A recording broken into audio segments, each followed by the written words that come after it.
nígbà máa lọ sí hajj 2019 kí ló dé mi àti ìmọ̀lẹ́ àti bẹ̀rẹ̀ nígbà yẹn mo lọ fún sẹ́mínà lẹ́nìkan rí mi sẹ́mínà wọ́n gbọ́dọ̀ invite mi pé kí n wá sí pàǹtí from there wọ́n gbọ́dọ̀ lọ kóòtù ni wọ́n pè ń fún settlement wọ́n rí pé ẹ̀sán ẹlẹ́kọ̀ọ́ settlement gangan wọ́n fún settlement jọ́nà lọ́wọ́ settlement wọ́n pè fún ní pàǹtí mo kàn ní lọ́ọ̀yà mi máa bọ̀ láti Ṣàngó nìyẹn ti ń bọ̀ lọ́ọ̀yà cousin àníṣe kóòtù ni wọ́n ti gbé ìwé ẹjọ́ lórí lọ́wọ́ sáàfù mi rárá wọ́n sáàfù mi rárá mo ní pàǹtí báyìí wọ́n ní kóòtù ya wọn ni sẹ́túmẹ́ǹtì lẹ pé mo bá mi ọba ní kí dírẹ́wà máa wà mọ́tò tèmi kí n bọ́ sínú tọlọ́pàá ọba bọ́ọ̀lù mi dé kóòtù kódà lọ́ọ̀yà mi mọ́tò mi ló wà èmi nìkan ló gbé débẹ̀ ẹnu ọ̀nà géètì kóòtù náà ti gbé ìwé ẹjọ́ lé mi lọ́wọ́ pé kí n sáyìn ṣé kí mi ò dèjì kóòtù rí ìrẹ̀lẹ̀ ṣe kí lè léyìí bá dẹ̀ sáyìn àwọn ọmọ mi ní choice náà wọ́n wá sí mi already wọ́n bá lè kí n mú ọ kóòtù lọ́yà mi ní ustaz ẹ̀rí lọ ilé ni o ẹ̀ẹ́dẹ̀ kò yìí mo lè bẹ̀rẹ̀ lọ́wọ́ àbẹ̀ wọ́n máa lọ jáde ọkọ̀ mú ọ̀ pé irú gbàgbọ́ ò ló níyẹn irọ́ o sọ pé ò ní débẹ̀ mo ní òkè mi ò ní débẹ̀ bí gbólóhùn wà nínú ìlànà ìdàrí bó ṣe bọ́ sí mi lẹ́nu nìyẹn gbogbo ayé ń sọ̀rọ̀ mi ìṣẹ̀dá wọn kò rẹ jẹ́ mi ìṣẹ̀dá níbo ìlú òmò mo kàn sọ ni lọ tí ìfi déwájú adájọ́ àti fire response ẹ̀yọ kan tó wọ́n ṣẹ̀ lọ tàbí wa ni. adájọ́ ní mílíọ̀nù ṣe dúró sára ẹ̀ adájọ́ ní when did you serve him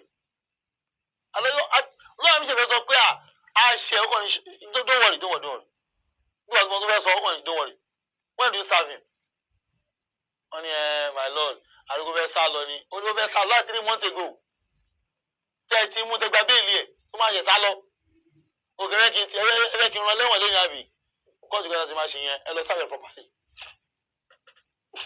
ọ̀rọ̀ tún kì í sẹ́sẹ̀ àgó yẹn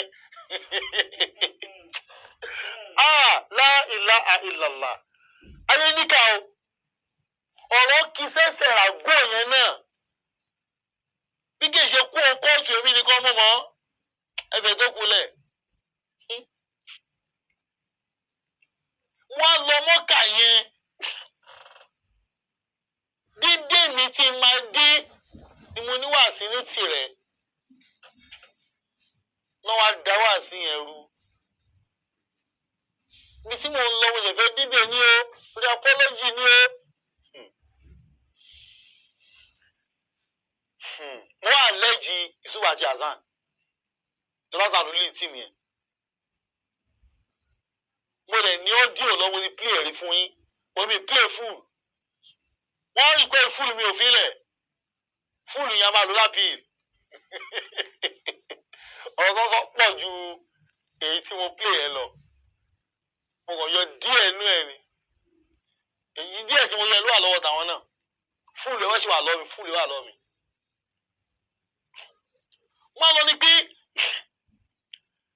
èmi ṣe yẹ̀wọ̀n ìbínú pé ó ṣe máa jẹ́ Hasan ó ṣe máa jó òun kó lè kó tún pè mí tó ní ajá mi ń gbọ́ ìṣòro pé òun ní kéèsì kankan pẹ̀lú ẹ pé kéèsì tí wọ́n fà ń lọ ní Hasan ni mo nírọ́ ló pa òun rèé kéèsì yẹn gangan rèé òun ló wà lọ́wọ́ mi mo ní òun rèé number 1 Alhaji Yusuf Adépọ̀jù Imam Nurudeen Hasan Túndé àti ìyàwó ẹ̀ Mrs Ismail Fatima Abidemi versus Mr Jamiu Adegun òun rèé ogun àwọn mẹ́ta ló wà mẹ́ oníkéèsì pẹ̀lú mi àwọn alápìl mo mọ̀ mẹ́lẹ̀ ìdání kéèsì ẹlẹ́ṣọ́ alápìl ńìlọrin náà mo máa lọ ní pé kéèsì yẹn ṣé mọ̀ gbàtẹ́ mi tí mo sọ yọ Tuesday mo sọ pẹ̀lú bínú pé Muslim kí ló lè tó yìí náà mi fi bínú sọ̀rọ̀ ṣé lọ kí mi ò délé ẹjọ́ rí mo ń tẹnu mọ́ mi lọ kóòtù rí mi lọ pé èèyàn ti ẹ lọ́ọ́ mi èèyàn lọ́ọ́ wòran o kí mo wá ká kóòtù lọ́wọ́ kó ayé ṣọ́ọ̀bù tèmi ṣọ́ọ̀bù kọ́ náà mi ò ṣọ́ọ̀bù tèmi o orí pápá ní ṣọ́ọ̀bù tèmi wà orí pápá ní gbangba kò ṣe kóòtù ṣé mi ò gbàwé kóòtù rí ni ọmọ yín ṣe níbo níjọ́ Monday kò sí lẹ́jọ́ yẹn ẹ̀kọ́ wọ́n pè mí ó lọ láti Ìlọrin ọlọ́pàá lòun mo lọ́lọ́pàá níwọ̀n mi ti gbọ́ lẹ́nu kájéró gbà tó pè mí pé Yusuf lòun lọ sí court mo kàn gbé àwọn eré ló ń ṣe jàre kóòtù báwo ṣé mi ò ká kú I thought it was just ní Áfíríkà kò máa ṣètò pé kí ni ewé wọn ṣe pé kéèsì wà o mo ní kéèsì láti ibo ó láti Ìlọrin versus Stanley Adépọ̀jù Adépọ̀jù mi ò tún kàkùn ó ní Thursday ní kéèsì yẹn o mo ní Thursday tó ń bọ̀ yìí mi ò kàkùn èmi kàn bọ́ sórí program jọ Tuesday mo ní gbogbo ayé máa ń gbé Adépọ̀jù pé kí la gbé tá à ń gbé lórí pé mo sọ̀rọ̀ pé ní ọba dá sí mi rú ó dẹ̀ dogun kí ló lè tó yìí àṣewọ́n dáràn pẹ̀lú fídíò tí mo ṣe yẹn ni afáàṣà ńlọ́gà bí tí mo ti wọ́ gangan nìyẹn fídíò pé mami ẹ bá mi bẹ̀ ẹ́ kí la gbé kí la jù kóòtù bó o yẹ kí n wọ̀ ọ́ gbọ́dà èmi mo níwà síjọ tọ́ọ̀sì ìjàre ké kóòtù báwo Yusuf dé gébè yẹn adájọ́ sọ fúnra ara ẹ̀ ní tájọ wà ń bẹ̀ pé mi sọ pé mi ní program fún òun wo báyìí lọ́ pẹ̀lẹ́ fún òun báyìí wọ́n wá kóòtù gbogbo èyí tó kù mi ò ní wá kóòtù kí la gbé kíní kan èmi ní wáàsí náà lọ pẹ̀lẹ́ fàdájọ́ wọ́n ṣe gbé bẹ́ṣọ̀ àlẹ́ mi lórí nìyẹn o èmi ò mọ̀ èyí kan ṣe máa yí tèmi kiri la ilaha illallah àníṣe mo sọ ọ́ lu púrọ̀mù oní àfọ̀rùkùránì àtọkọ́lọ́mọ́ mo ní bí ó bá ṣe apọ́lọ́jì kóòtù ní kó ọ̀dà ẹ̀ ìyẹn yẹ condition 1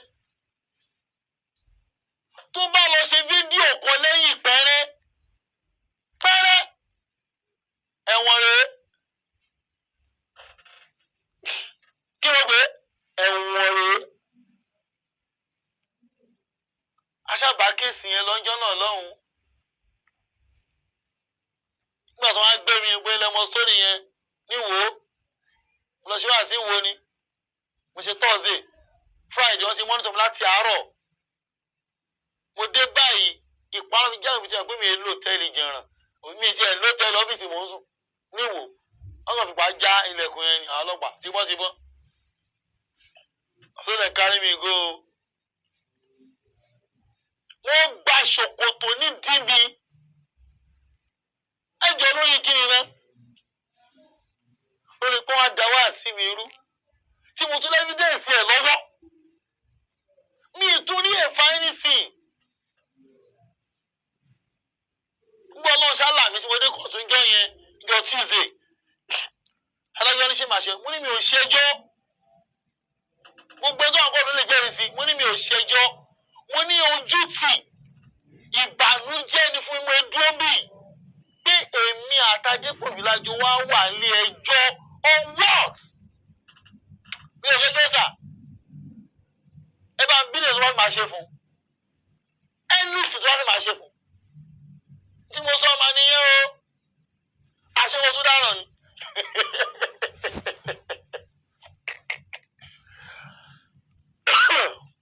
àwọn ọmọ gidi àṣewọ́ tó dáràn ni ẹjọ́ ṣé gbólóhùn yẹn gbólóhùn ẹ̀ṣẹ̀ ni pé gẹ̀tísò name your price I'll pay it mi ò fẹ́ wàhálà mi ò ṣẹjọ́ aráyé mo ní mi ò ṣẹjọ́ ẹ bá ń bẹ̀ ẹ́ tó wá fi máa ṣe fún aráyé rẹ̀ okay no problem wọ́n bí olóhùn ló fẹ́ ṣẹjọ́ ló fẹ́ kọ́ mi lẹ́kọ̀ọ́ aláyọ̀ ní tí wọ́n fẹ́ kọ́ lẹ́kọ̀ọ́ ní gbèdébí wọ́n lè ṣe bọ́ọ̀ta wọ́n lè máa fún alájọmẹ́ǹt mo fọ́lọ́ búra mo fi sáré ní máa wọ̀sùn búra abọ́ọ̀ta kò mọ̀ dì wọ́n Yusuf ní ìta mo ní malam kí ló le tó yìí kí la gbé kí la jù mi ìtúnyẹ̀ pọ́ ti mọ́lé bínú o mo tún sẹ́ẹ̀lì mọ́jú ni o bíá floor kò sẹ́ni fíì mo ń dìṣòro tó ń gbà yín ni tó lọ́ ti yọ okun mẹ́ mo ń dìṣòro tó ń gbà yín ni wọ́n ti yọ okun ṣòkòtò mo ń dì mú rìn ni ìwọ́n àwọn ẹ̀ka di ṣòkòtò mú yẹn mo dì mú rìn nìyẹn ìtúlẹ̀ bínú tó mọ̀ wọ́n pé this is not Islam. I don't want to be a party to this. Mo ṣe no. Tó wá fẹ́ máa ṣe fún. Wọ́n ní kan lọ settle. Pàtó di 6:15.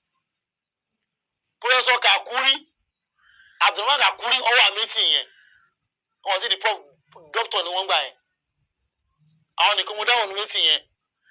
Ibi èrè mọ́ tẹ́lẹ̀ máa ń gbé kọ́ ni. Àwọn ní èmi Professor Kakuri and Dr. Kakuri mo ní ẹ̀rọ àṣà ìpẹ̀lẹ́sà ayá kira. Àwọn wà meeting, àwọn 15 náà meeting. Ǹjẹ́ kí Yusuf dé ká ṣètò ọ̀rọ̀? Àwọn lọ́yà méjì lọ wá. Wọ́n ní wọ́n ṣe orí meeting ń bò míì. Ó tẹ̀fẹ́ dìjà ọjọ́ náà lọ́hùn.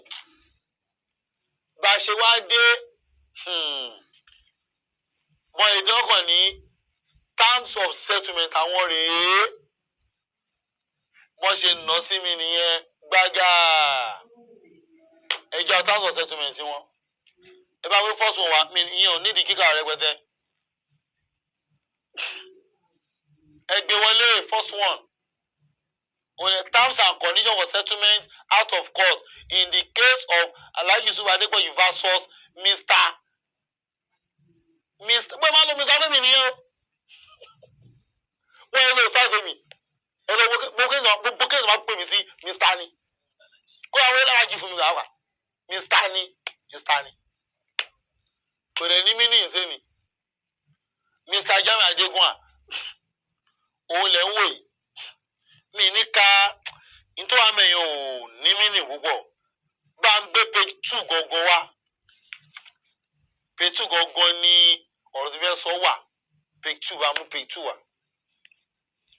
Kẹ́lẹ̀ rí we demand as follows. Ẹ rí pé mo ní ẹni tí ó ń sọ̀rọ̀ yẹn wọ́n ti pọ́kẹ̀tì ẹ̀. Wọ́n fẹ́ pọ́kẹ̀tì èmi náà. Kò easy fún wọn ni. Ẹgbẹ́ ẹgbẹ́ pọ́kẹ̀tì mi bí náà ẹ máa kà á jáde fún yín. Ẹgbẹ́ kejì wà number 2 ẹgbẹ́ lẹ́yìn lẹ̀.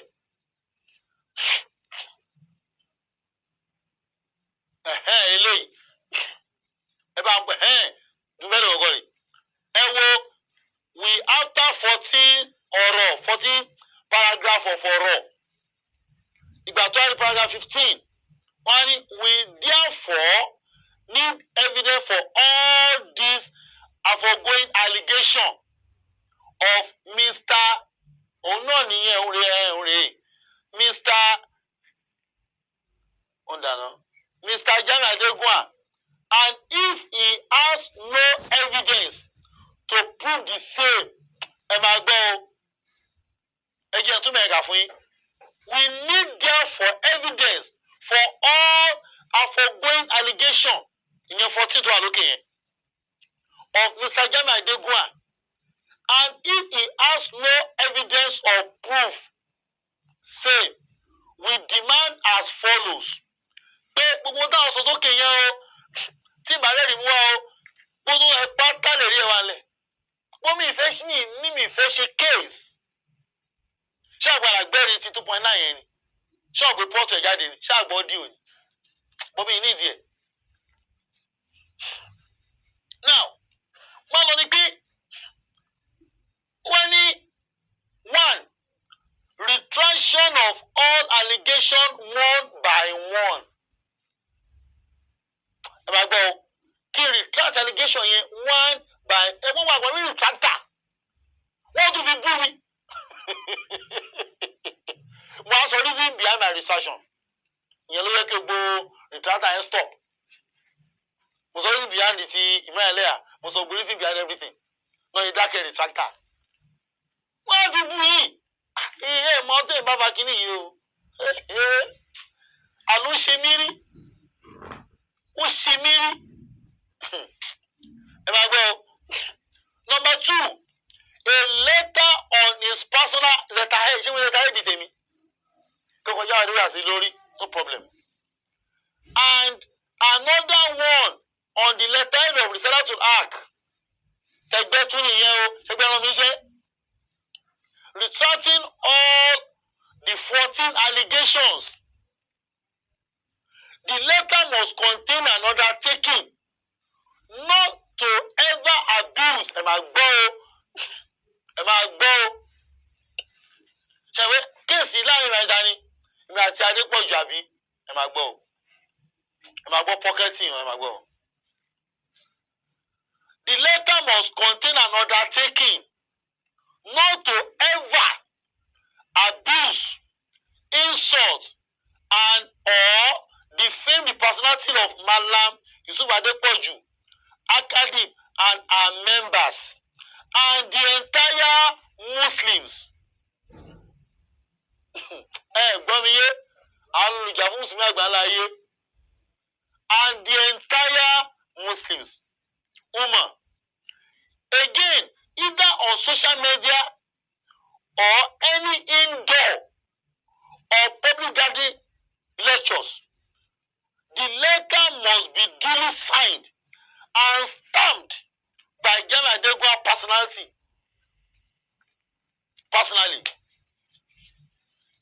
Number 3, condition 3. The letter mentioned in paragraph 2 above shall be published on the following papers. On the following papers. 1, the Punch. Ṣé ìtọ́ni kì í ṣe yìí? Ibi tó ń kì í ṣe sí 504,000 lọ́ngbàgbà yẹn. Fẹ́ yọ kan ní o. National Daily sí gbogbo National Daily sí o. Punch, Nigerian Tribune, The Nation, The Guardian, The Sun, Premium Times. Ìyẹn ni ti ìrọ̀lẹ́ ńgbà yẹn. Ìtọ́ni kì í ṣe nìyẹn o. Àti ìgbọ́tán o. Kọ̀díyàn tó gbé mi pẹ́ o. To set out of court. Mi ì mọ̀ sí ẹ̀sẹ̀ ọlọ́gà tó máa gbé mi ò mọ̀ tèmi lè mí sọ o. Mr. Jamiu must attend a special meeting. Ìyẹn ni aláyìí tó ń lọ tó ń tọ́ kámẹ́rà sí lójú. Ẹ̀yẹ́ ṣùgbọ́n lábẹ́ yarí. Ṣé lẹ́yìn ẹ̀rọ nítorí tèmi náà ṣe nìyẹn ń gbà yẹn.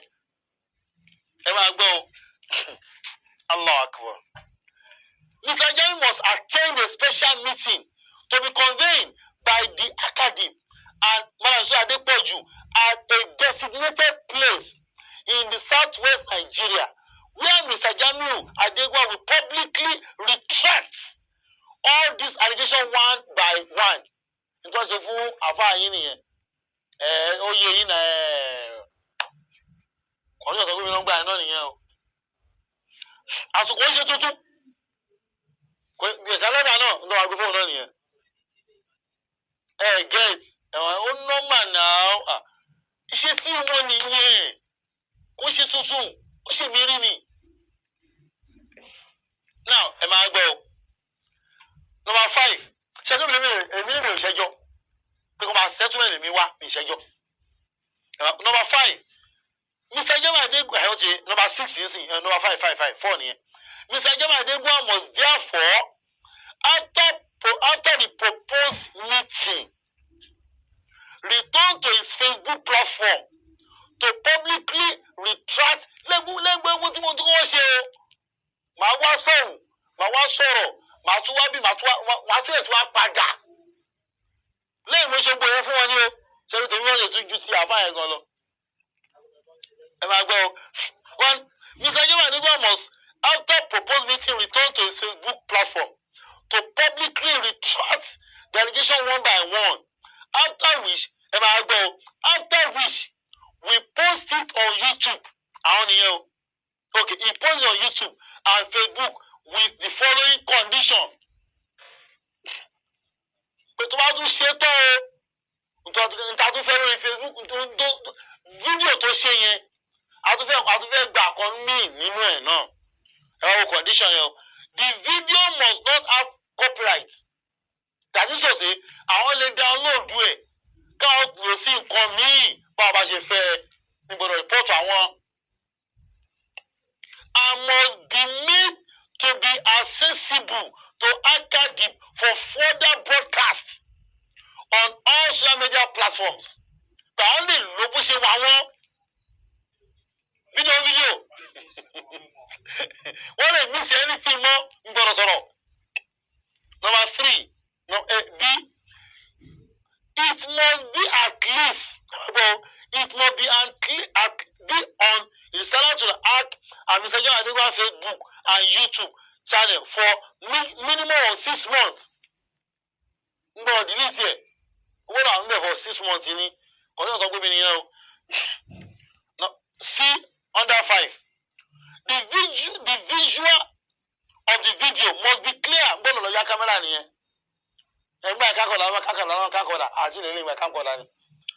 be clear and audible enough. Clear again. Audio camera now. While the audio must be highly digital. Highly digital. Continue to be full settlement in the year 2019 to crown it all. And you know about what's number 6. Oh, Adelade. And by finding yet any lucky, Lord, you want me on luck. And for the sum of 10 million naira must be paid by Mr. John Adegwa to Acadip and 20 million the sum of 10 million naira must be paid by John Adegwa to Acadip and to Malam Adepoju as compensation and or so damages. I rest my case, my Lord. Continue to me here.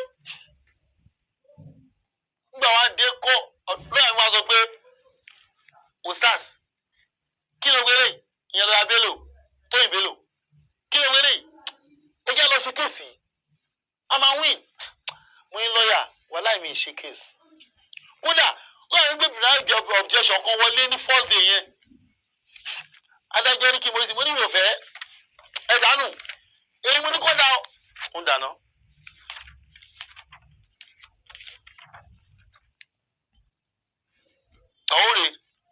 Ọ̀rẹ́. Criminal objection ilé àmì gbọ́ lórí. Notice of criminal objection ọ̀rẹ́. Mo ní adájọ́ ìdánù mi ò fẹ́ ní ìṣẹ́jọ́. Mo ní ẹ̀dánù ẹ má acknowledge ẹ má gbà mi nídìí. Kó Ọlọ́run ní mo ní ibi mo gbà ẹ̀. Mo ní mi ìṣẹ́jọ́. Mi ìṣẹ́jọ́. Ẹ má gba objection wọlé mi ò gbà. Gba ìṣẹ́jọ́ nìyẹn o. Àwọn adélé ẹjọ́. Nígbà tó ti ní kí ẹjọ́ mo ní mi gbà. Iṣẹ́ mi kò sọ̀rọ̀. Mo ní mo lọ́lé wọn gbá bla bla story ẹ ti gbọ́ sórí yẹn rí. Mo ní but nǹkan gbélé mi lọ́wọ́ rèé o. Àwọn adájọ́ ni ta ló kọ eléyìí? Ẹ̀yin lọ́yà ta ló kọ Ọlọ́run máa ń gbà ẹ̀. Ta ló wá bá ẹ kọ́? Tó bá lè pé tẹ́mi lọ wá gbà á. Ó lóun ò ní gbà. Kí ló wá kọ́ sí? Pàtó ló mọ̀ kó ò ní gbà. Aláìwò condition yẹn ò lè wọ́ jàre. Mo lè bá ń bílẹ̀ mi ò ṣẹjọ́ sẹ́yìn. Ẹ bá ń bẹ̀ kí ló fẹ́ máa ṣe fún. Gbogbo eléyìí mi lágbára ẹ̀.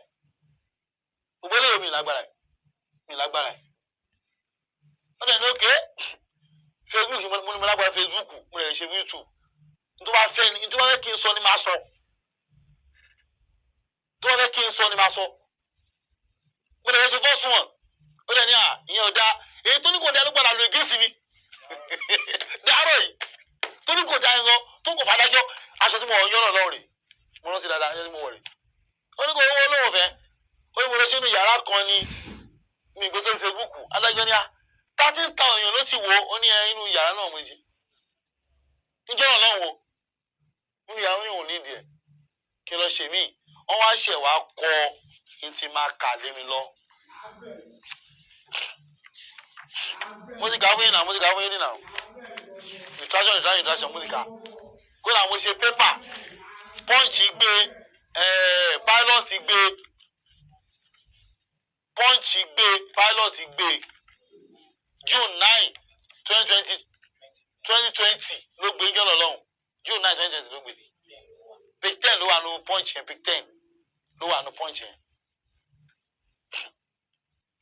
kí ni omi tó rọ̀ tí ń bọ̀ apology.